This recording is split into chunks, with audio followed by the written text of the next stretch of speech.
Volvo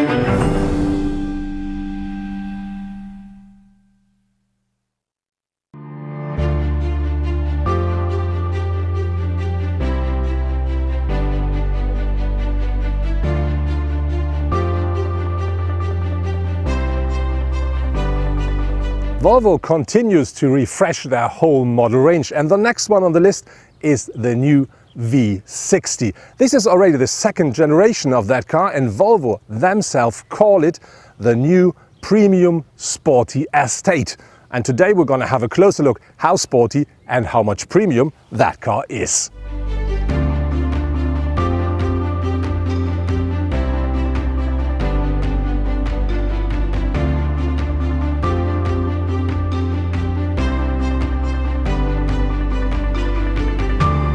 Our test car, the Volvo V60 T6 Inscription, is featuring a 2-liter 4-cylinder petrol engine, and that offers 310 horsepower, 400 Newton meters of maximum torque, and is combined as standard in that car with an 8-speed automatic gearbox and all-wheel drive. And that together really is more than enough power for that car.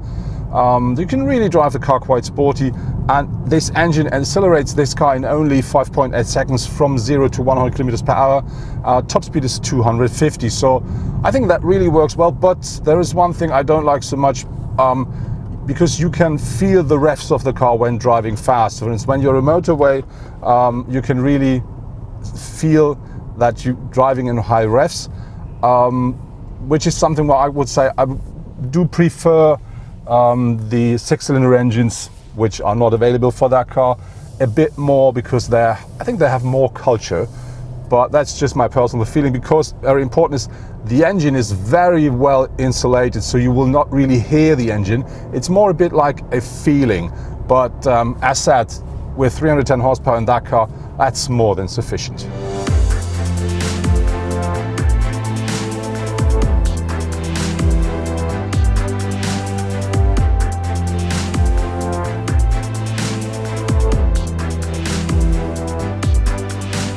There will only be 3 different engines available when the new V60 will hit the market. These are 1 petrol and 2 diesel engines. The diesel engines inside of the so-called D3 and D4 model will deliver 150 or either 190 horsepower. The petrol engine, which is the car we're driving, the T6, that'll offer 310 horsepower and a maximum torque of 400 Newton meters. Very important to note that only the big T6 comes as standard with the 8-speed automatic gearbox as well as with all-wheel drive. Both of the diesels, they come with a 6-speed manual gearbox and front-wheel power. There will be more engines available in the future for the V60, and very important, there will be some electrified engines as well, the so-called plug-in hybrids.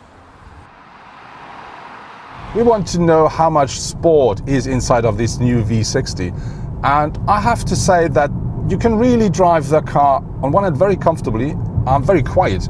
On the other hand, you can, I would say, let's have some fun with the car, because with 310 horsepower there is more than enough power to let the car fly. With the all-wheel drive and a very nice suspension, the car really fits well on the track. And so I can say, with the steering, which is very precise and very direct, you can really have some fun with that car. So I would say, yes, there is sports inside of this premium sports estate.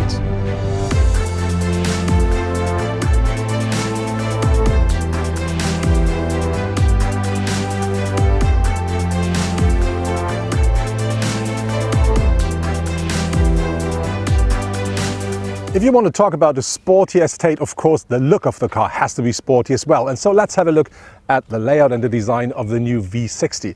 Looking at the front of the car, of course, that Volvo as well features the new so-called waterfall design grille here. But the whole car, when you look at it, it looks a lot more flat, a lot more down to the road, as we normally know that from Volvo estates. And to give that look the extra kick, we have this very thin headlamps here, of course, with daytime running lights in Tor's Hammer design, and we have them featuring full LED as standard, by the way. To give the car a more sporty look, we have these extra air intakes down here, and we have these air intakes here at the side, and that press the car really close to the road. And of course, now we can say from the front, that's a sporty estate. The new Volvo V60 features the typical Volvo long bonnet which drops to the front, and that really is a typical thing for a Volvo today. But more important, to give the car a bit more of a sporty look, is the car has grown by more than 12 centimeters in length, so now it's 4.76 meters long. And more important, to make it even look better, is the car height has dropped by nearly 6 centimeters to 1.42 meters, and that makes the proportions of that car to give him the kick. Regarding to sportiness, you can have up to 20-inch alloys for the new V60. We have mounted here 19-inch. A very nice detail regarding to the design is this line here, which really gives you an extra impression, extra push to these wheel arches, and I think that makes the car look more sporty. But very important for the whole impression of the car are two lines. One is the roof line that drops slightly to the rear, and the other one is this window line that comes up here, and that together with this cut over here gives the car a push forward. So I think that's what we want when we talk about a sporty estate.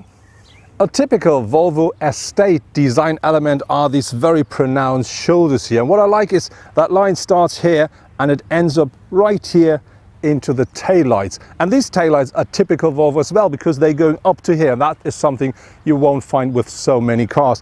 When you look at the rear of the car really stands very solidly on the road. That gives it a sporty look again.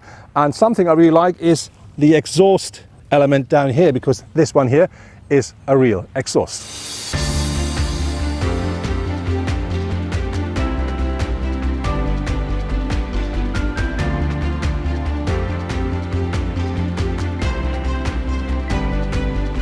What I really like with the V60 here is what I do like with all the other new Volvo models, and this is the material, the mixture of the materials and the craftsmanship. In our car we do have a bicolor leather trim here, and that really looks so beautiful and so nicely made. This is, I would love to say I found something where I can say, oh, this doesn't work well, but in this car it's really absolute a pleasure to touch and to look at all the stuff which you find in here.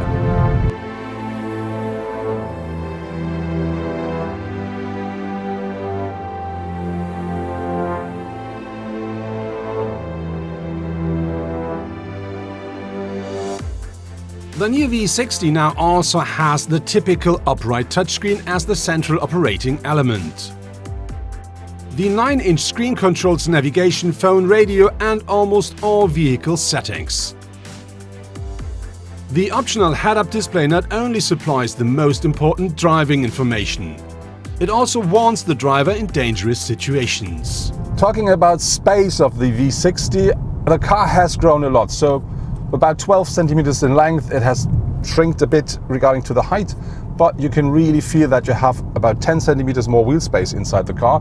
So even as a tall driver, you really sit very comfortably inside of the car, and you do have more than enough space. The only thing is, I would say as a tall driver, I wouldn't order this big glass roof, because as you can see, that runs directly straight above my head. So that means if I wouldn't have that, I would have about 2-3 centimeters more head space, which would make my drive a bit more comfortable.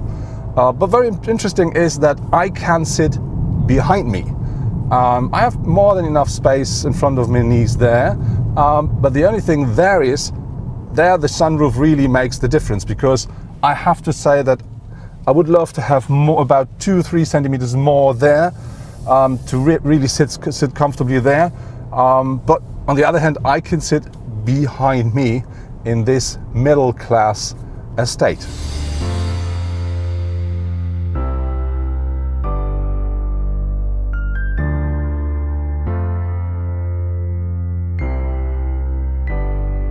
Talking about an estate means, of course, we have to talk about the boot size. And that car here offers you 529 liters of maximum boot capacity with the rear seats up. If you fold them down, that increases up to 1,441 liters. But very important for both numbers, that includes that small bit down here. But something that I really like with the car is that, because that splits the boot in half, and that is very practical if the boot is not completely full, because nothing will roll around. Very important is, if you order a car like that, have a closer look regarding to the colors, because we have with this light interior here that looks very nice, but as you can see, we met some bad experiences with it, so it's quite, let's say, sensitive. But overall, I think a reasonable size boot. The boot size of the Volvo is competitive. But with 495 to 1,500 liters, the BMW 3 Touring, as well as the Audi A4 Estate with 505 to 1,510 liters, is performing a little better when it comes to the maximum size with the rear seats fold down. Our test car, the Volvo V60 T6 with the 310 horsepower petrol engine, should take an average 8.8 liters per 100 kilometer driven, regarding to the new measurement system, which is called WLTP. But I have to say we didn't reach that kind of a number. During our test drive, our car took between 11 and 12 liters per 100 kilometer driven, but we have to say, of course, we didn't do a standard drive. We were on the motorway quite fast. We did some stops, turnaround stops and so on, so typical for filming. But on the other hand, it's still far away from what even this new system says it should take. The new V60 offers a variety of driver assistance and safety systems. Already the trim-level Momentum offers the city safety system, a cruise control, active seatbelts and many more as standard. The list of optional systems is long. For instance, semi-autonomous driving up to 130 km with pilot assist. But also a 360 camera, a rear cross traffic alert or parking assistant are available. The car we're driving with a trim level inscription starts at a base price of 53,050 euros here in Germany, and the car comes quite well equipped, so it offers as standard traffic sign recognition, it offers as standard electrical seats, climate control and a lot of other stuff. But if you really want to have a premium estate, you have to put some extras in, and that costs extra. So our test car, as we're driving it with all the equipment we do have, which is fully equipped, that costs you about 20,000 euros more than that.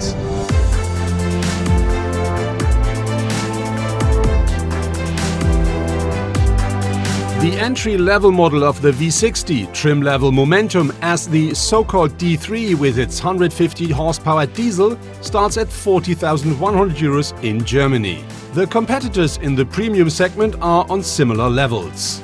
At Audi, the A4 Estate with a 2-liter 150 horsepower diesel starts at 38,650 euros. The brand new 194 horsepower C220 as a T model is offered by Mercedes from 43,994 euros onwards. And the competitor from Bavaria, the BMW 318d Touring, starts at 39,600 euros. That was our test drive with the brand new Volvo V60, and the question was how much sportiness and how much premium we're going to find in that car. And I have to say that car not only looks very sporty and dynamic, you can also really drive that car the way you want, even if you want to push it a bit more to the limits. On the other hand, when we talk about premium, the only thing you really have to do is look inside the car. The craftsmanship as well as the materials like the leather are absolutely fabulous and I think very well made. So it's an absolute pleasure to sit inside of that car. The only thing I can complain about with this car is the price, because that car as it stands here costs you 74,400 euros here in Germany. But on the other hand, if you want to spend that money, you really get a very unique, very nice car, very sporty estate, and this is a car not everybody will drive.